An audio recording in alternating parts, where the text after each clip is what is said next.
باش نعطيكم معلومة أخرى زيادة. نشرب ماء الكركدية، نشرب باردة أو سخونة. نوريكم الطريقة اللي باش نشربها هنا.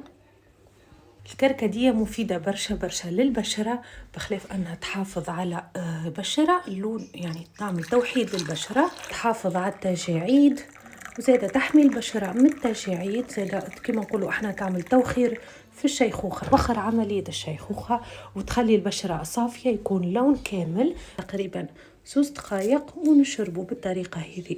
بالنسبة للبارد يقعد 15 دقيقة في الماء البارد لين الماء يولي تقريبا لونه روز كما تشوفوا، بدا يتبدل اللون.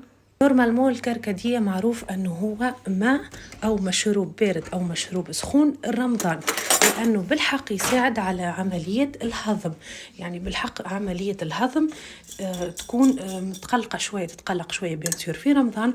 وماء الكركديه يساعد. زاده هي راهي صحيه اللي عندهم امراض السكر، اللي عندهم الروماتيزم، وزاده اللي عندهم امراض القلب. ان شاء الله ربي يحمينا الكل وربي يشفينا.